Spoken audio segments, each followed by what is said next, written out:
In this video, I'm going to talk about personal bookkeeping and why I think it's so important to do in general, but also more specifically, what is the valuable information that you'll get from personal bookkeeping and what you can do with it. And then at the end, talk a little bit about my personal bookkeeping software, Quicken, that I like to use and explain why I think it's the best option. There are other options, and I always say, use whatever works. I'll see you in the video. Thanks. I'm Joe DeSanto, by the way. I'm an independent CFO and business consultant. I actually spent most of my career in Los Angeles building a few multi-million-dollar businesses, and I've since semi-retired, and now I help other businesses and individuals manage their money and plan better for their future. So if you're interested in small business, personal finance, and real estate advice, please subscribe to the channel. Thanks. I wanted to answer the question of why I think personal bookkeeping is so important. I look at it this way, and I say this a lot in my videos. You are running the business of you in life, and you need your business to perform as optimally as possible so that you get to where you want to go in life. And I kind of, most people would think that businesses, actual businesses, doing bookkeeping would be a commonly accepted practice, and I kind of make this analogy. If you were going to invest in a business, like say your friend came to you and said, I got a business plan and I want to do this thing and I'm trying to raise money, and would you be interested in investing? Or I have a business and I want to expand it. Would you be interested in investing your hard-earned money? You very likely would say to them, well, maybe, but let me look at your information, look at what you have going on, and show me, your books. I want to see how either well the business is performing now or what you anticipate financially to the business to do once you start it. And if that person said to you, I don't really do bookkeeping because it's just boring and tedious, and I just rather spend my time doing other things. So I can't really give you any financial information about the business, but trust me, it's going to be a home run. Most people, their common sense would kick in and say, well, geez, if you don't have the common sense to do some bookkeeping for your business, I can't invest in it. That just sounds terrible. That sounds like a bad idea. That sounds like a disaster waiting to happen. Well, the same is true for your personal bookkeeping. If you don't know what's happening in your personal financial life, you're very largely leaving it up to chance. Now, I do often say, because a lot of people I talk to, and they're like, well, I think, things are going fine. I don't know why I really got to spend the time. And I say a couple of things. One, it is possible for you to out-earn your need to do personal bookkeeping. Like you just make so much money that you can spend wildly, not be, conservative or efficient or prudent, and you'll still end up saving money despite your own, silliness. That is true for some people, but I tell you what, I have a few clients that, make in excess of $1 million, and they manage to spend it. You'd be surprised how quickly you can spend money when you're not paying attention. So I think you need to make a lot of money in order to out-earn your need to do this. The other thing will happen is, hey, maybe, you don't pay attention, but you make enough and you do okay and you save, a good amount. Well, if you had paid attention, there's no question that you could have saved more and you could have cut your working life shorter if you wanted to.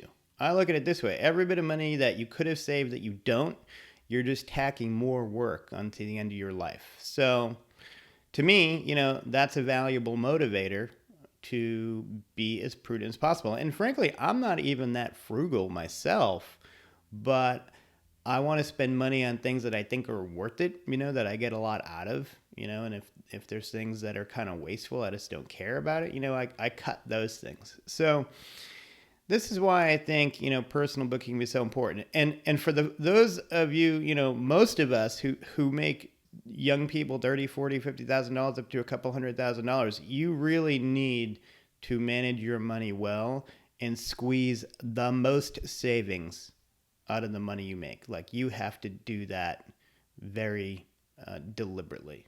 Primarily in the beginning, your goal with bookkeeping is to, first and foremost, know that you're making more money than you're spending. Whether you have a budget or not, you need to know that you're making more money than you're spending. And it can be, when your income's lower, it can be tricky. You know, a lot of people do these just little games. Oh, I, save the change, put it in a savings account, or I put $100 from every check in a savings account, over here. But then over here, their credit card debt is racking up. And really, when you add it all up, at the end of the year, looking at your bookkeeping, you did in fact spend more money than you made, and essentially you had negative savings or lost money for the year. So that's primary goal, but it goes beyond that. Once you get into the personal financing and being prudent with your money, you want to make a budget. Well, you can't really make a budget just out of thin air. Like, that's kind of a meaningless exercise. You could be like, oh, I think I'll make this next year, and I think I'll spend this next year on that, and it'll work out. You might get close with your guesstimates, but really the only way to truly understand what your monthly spending habits are to keep track of it and add it up. And the only effective way to do that is to use some sort of bookkeeping software. Once you know what your spending habits are, you can make a legitimate budget that you could possibly stick to, So after you have your budget, now you're counting your money, and maybe every 6 months, certainly annually, you look at your report of spending, you compare it to your budget, and you say, oh, okay, I actually did it. I stuck to my plan. I did end up saving this amount of money this year. And then you also say, you know what? I think I could do better in the eating out category. I think I could do better in this category, that category. Or sometimes you say, I tried to spend less money on this, but it was hard. Maybe I got to find other ways to save, because I know this category is just something I really like. I really like my coffees, you know what I mean? And that's that. And I would say I'm not super frugal, I just try to spend money on things that really are valuable to me, whether they just give me plain joy or, they could actually perhaps even make more money for me sometime in the future. So I don't think you have to be super penny pincher. I'm not like a super fire person. I consider myself more like the fat fire, I guess, if you're into the fire movement. So that's yet another reason. Moving on down the line, though, the idea is over time, you get more sophisticated at analyzing your money and understanding what's working for you well in life and what's not. Particularly on the income front, you're going to say simple things to yourself like, hey, I'm doing okay, but I'm not saving enough to reach my plan of where I want to be 20 or 30 years from now. I need to get a better job. I need to make more money. Maybe I need a side hustle. Maybe I need to get into consulting. I need to do something. You want to use the information you get as a motivator to make better, smarter moves going forward, right? So just like I do for businesses that I'm the CFO of, I'm a fractional CFO, if any of you haven't picked up on that from my website. So I'm a part-time CFO for multiple businesses. What I do is I analyze the numbers. First, we add it up. And I have an employee that helps me with the bookkeeping, but then we do analysis. What's working? What's not? What are the better things to chase next year in terms of income? What are some clients that, we spend more time than it's worth and we should cut them loose? We should do something different. What are the areas that we're spending a lot on in terms of freelancers? Could we hire a full-time person to save money? You want to do analysis and advance the ball more strategically every year with your eye on the ultimate prize. So those are some intro. There's more to it, frankly. The kind of information you get out of managing your money and looking at the data is invaluable. As you get into real estate, as you get into more investing, as you get into all sorts of other things, as you work your way, to the promised land, as I like to say, of financial independence, you use the bookkeeping tools in order to analyze those things and make better decisions on those fronts going forward as well. So it's very important. Don't put it off. I had a lot of employees over the years and young people, and they would kind of see me doing my finances and talking on the phone, buying real estate, doing things. And they'd say, hey, can you teach me stuff? And I'd say, all right, first step, get Quicken. Get started managing your finances and bring me a report. And they're like, well, honestly, all I have is a bank account, my student loans, and a car loan and a credit card. Honestly, I can tell you right now, it's not a great situation. I'm like, this is the perfect time to start. It's super easy. It will take you literally 20 minutes, every 2 weeks to add it up, look at it, you know, get scared, see the pain ahead of you, and get motivated to make changes, get educated about money, make smarter decisions going forward, work harder, work smarter, the whole thing. So if you're not willing to do the bookkeeping work, I think you're going to, shortchange yourself, overall. And that's whether you start at 20, 30, 40, or 50. Even retirees call me now and they say, I'm finally getting around to doing bookkeeping because I'm on a fixed income and I really need to make sure I'm not overspending. It's kind of funny. So never too late, but as they say, the best time to plant a tree is 20 years ago. The second best time is right now. So get started. So now moving on to how you do your personal bookkeeping. I'm going to cut to the chase here and say that I use Quicken. I've used it since college, 25 plus years now, before the internet. Actually, I had to go buy it on floppy disks at Staples. It's pretty crazy. And I like it because I think it's the most robust of all the softwares out there. It's basically a professional bookkeeping software, with a few caveats, I could throw in there, but I won't get into that. And I also like it because it's flexible. Like in Quicken, there's multiple ways to do, a variety of things. So you can kind of customize Quicken to work in the way your brain works and deliver you information in the way that is easiest for your brain to digest. And that's important because if you spend time doing this on a weekly or semi-monthly basis, you want to be able to get the information you want quickly without having to fumble around and do extra math and all that. So I've designed Quicken for my purposes and my needs in such a way where it's like I pull one quick report, it's got everything I want in it. Great, look, and I move on. And all of them do offer a certain amount of automation. You can essentially train them to remember your habits, memorize transactions and things like that. So as you're downloading stuff, it's automatically categorizing things and doing certain things for you to make the process quicker. Now, I will admit that